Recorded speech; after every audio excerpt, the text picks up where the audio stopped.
In living memory, a predator that once roamed more than 10 million acres in the American South nearly vanished, all but erased by bounties, habitat destruction, and fear.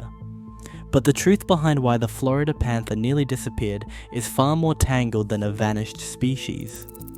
If fewer than 30 survived by 1993, what hope ever remained, and how close did we really come to losing them forever? Long before their numbers dwindled to a handful, Florida panthers moved across a vast, wild expanse. Their territory stretched from the piney woods of eastern Texas across the cypress swamps of Louisiana and Mississippi, up through the lowland forests of Alabama and Georgia, and all the way to the salt marshes of South Carolina. This range covered more than 40 million acres, an area larger than the state of Florida itself. In these lands, the panther was more than a shadow in the undergrowth. It was the unseen architect of balance, keeping deer and wild hog populations in check, shaping the health of forests and wetlands with every silent step. Panthers once threaded through the tangled hammocks and open prairies, navigating rivers and wetlands that seemed endless. They hunted white-tailed deer and wild hogs, their presence rippling through the food web. Without them, grazing animals could strip the understory bare, leaving forests vulnerable to erosion and fire. The panther's role as an apex predator was vital. It kept prey populations in balance and gave space for countless other plants and animals to thrive. Early accounts from settlers and naturalists describe panther tracks along the banks of the Sabine River, sightings in the dense hardwoods of Arkansas, and the echo of their calls in the swamps near the Okefenokee.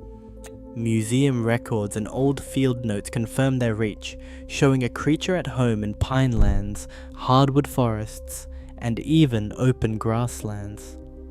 The panther's adaptability allowed it to flourish in environments as varied as the Everglades sawgrass to the upland forests of Tennessee. But this sweeping range was not just a matter of geography. It was a living network connecting habitats and sustaining the wild heart of the Southeast. The loss of such a range meant more than the disappearance of a species from a map. It meant the unraveling of ecological threads that held entire landscapes together. A $10 bounty once hung over every Florida panther's head, a sum that turned the state's top predator into a target for anyone with a rifle and a desperate need for cash. Hunters, trappers, and ranchers fanned out across the backcountry, scalping panthers for payment. County game wardens logged hundreds of claims each year, and state funds flowed steadily into pockets lined with fur. The reasoning was simple. Panthers were painted as livestock killers, threats to deer herds, and monsters in the night. Newspapers ran stories of supposed attacks, stoking fear and justifying the slaughter. Even as the real risk to cattle was small, the myth of the man-eater stuck. At the same time, the land itself was being stripped away. Settlers cleared forests and drained wetlands, carving up the wilds for cattle, citrus, and sugarcane. In less than a century, 3 million acres of panther habitat vanished under plows, axes, and bulldozers. Canals sliced through the Everglades, lowering water tables and turning swamps into dry, open pasture. The tangled corridors that once connected forests, prairies, and marshes were severed, leaving panthers stranded in shrinking pockets of wilderness. Each new fence or road cut off another escape, another hunting ground, another chance at survival. By the 1950s, the panther's world had shrunk to a fraction of its former size. Bounty hunting had become less profitable as panthers grew scarce, but the damage was done. Advocacy groups, alarmed by the rapid decline, pressed lawmakers for change. In 1958, Florida finally banned panther hunting, but the ban arrived too late for most. Decades of persecution and relentless clearing had pushed the species to the edge.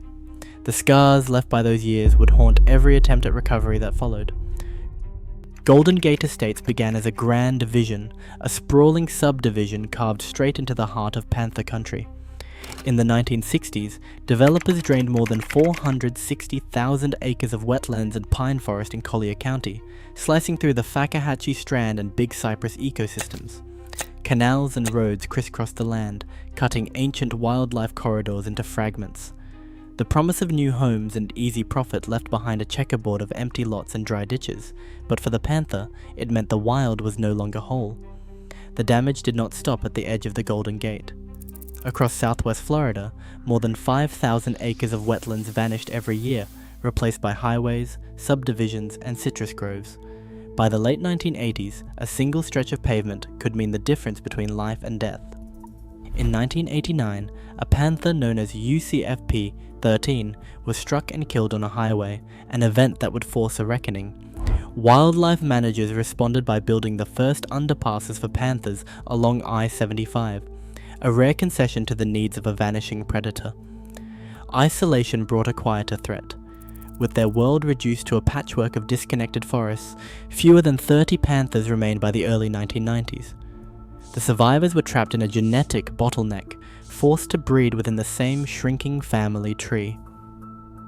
Dr. Melody Relke, a veterinarian working in the swamps, began to notice the signs: kinked tails, cowlicks running down spines, and hearts that failed far too soon. X-rays and blood tests revealed a hidden crisis: reproductive failures, low sperm counts, and kittens born too weak to survive. The defects multiplied as generations passed, each one carrying the same flawed code. By 1994, the panther population had collapsed to just 27 known individuals, nearly everyone marked by some form of genetic defect. The land was broken, and so were the bloodlines. Without new genes or new ground, the Florida panther's fate seemed sealed. In 1995, 8 female Texas cougars stepped into the tangled wilds of South Florida. Their arrival was not a quiet one. Biologists tracked every move, hoping these newcomers would bring the genetic lifeline the Florida panther so desperately needed. The plan was risky and controversial. Critics worried that by mixing bloodlines, the distinct Florida panther would be lost forever. But the alternative was extinction. Within a decade, the gamble paid off. By 2005, the panther population had climbed to around 80, and kittens born after the rescue showed fewer of the defects that once plagued the species. Their hearts beat stronger, their tails grew straight, and survival rates surged. Nearly 30 years later, the legacy of those Texas cats still run through the swamps. A 2022 genomic study found that today's panthers carry between 60% and 80% Florida ancestry, with no sign that their unique traits have been erased. Instead, diversity has increased. Panthers are healthier, more resilient, and better equipped to face the challenges of the wild. Carlos Martinez, a wildlife geneticist, calls the genetic rescue a rare victory, but he warns that it is not a cure-all. The population remains small, and the gains are fragile. Each year, new threats close in. In 2024, the Florida Fish and Wildlife Conservation Commission recorded 32 panther deaths, most from vehicle collisions. Highways slice through what little habitat remains, and sprawling developments like Ave Maria continue to shrink the wild. Panthers are cornered, forced to cross busy roads in search of territory, mates, and food. For every step forward, another danger waits at the edge of the forest. The struggle for survival has shifted from the swamp to the suburbs, and the outcome is far from certain. Today, fewer than 250 Florida panthers survive, hemmed in by roads and relentless development.